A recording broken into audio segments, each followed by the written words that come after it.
चूंकि चुनाव करीब में है, कांग्रेस पार्टी महाराजगंज लोकसभा से चुनाव लड़ रही है, आप सबको मालूम है।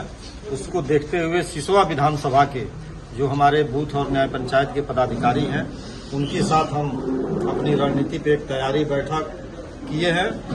विषय मुख्य ये रहा कि जिस तरीके से भारतीय जनता पार्टी अब जब देश में चुनाव हार रही है, तो चुनाव को बरगलाने की और डिस्टर्ब करने की जो कोशिश की जा रही है विभिन्न उल्टे सीधे बयानों से, उस पर कैसे सजगता के साथ काम करना, इन तमाम बिंदुओं पर हम लोगों ने चर्चा की। यहाँ कार्यकर्ताओं के साथ बैठक हुई है। ये प्रत्येक विधानसभा में बैठक हो रही है। प्रत्येक विधानसभा में कांग्रेस पार्टी अपना जो राजनीतिक कार्यक्रम होता है उसके तहत एक बैठक कर रही है, और ये चुनावी बैठक थी। इसमें तमाम जो रणनीति है चुनाव की, उस पर चर्चा की। वर्तमान सांसद और भाजपा के प्रत्याशी कह रहे हैं कि यहाँ कोई के महाराजगंज को पिछड़ेपन पे धकेल के, महाराजगंज की मिलों को, महाराजगंज की तमाम कृषि इकाइयों को पिछड़ेपन के उस तमाम अंधेरों में जो उन्होंने धकेलने का काम किया है, महाराजगंज की जनता उनको जवाब देगी।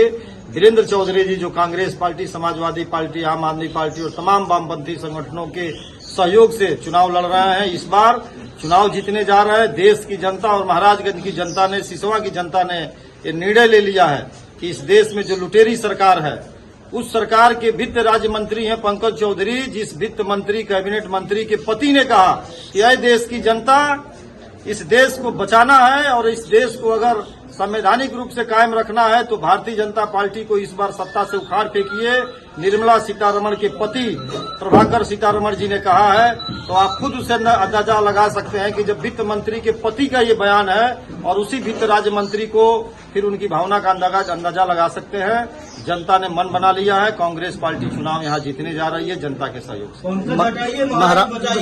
महाराजगंज को लेकर सर कांग्रेस का क्या विजन है? नहीं, विजन कांग्रेस में प्रथम हमारा विजन वो है, वो घोषणा पत्र लागू होगा तो महाराजगंज के, सिसवा के, इस निचलौल के एक एक गांवों में, एक एक कस्बों में, एक एक घरों में वो उजाला पहुंचाने की कोशिश की जाएगी। जो हमारी न्याय की जो गारंटी की बात माननीय राहुल गांधी जी और माननीय खड़गे जी ने किया है, श्रीमती प्रियंका गांधी जी जो बोल रही हैं, आप उन बातों को सुन रहे होंगे, और हम लोग तमाम पर्चों के माध्यम से उन बातों को जनता के बीच में लेके जा रहे हैं। स्थानीय स्तर पर जो समस्याएं हैं, उन समस्याओं के निराकरण के लिए हमारी जब सरकार आएगी तो पूरी ईमानदारी के साथ उसको पूरा करने का काम किया जाएगा।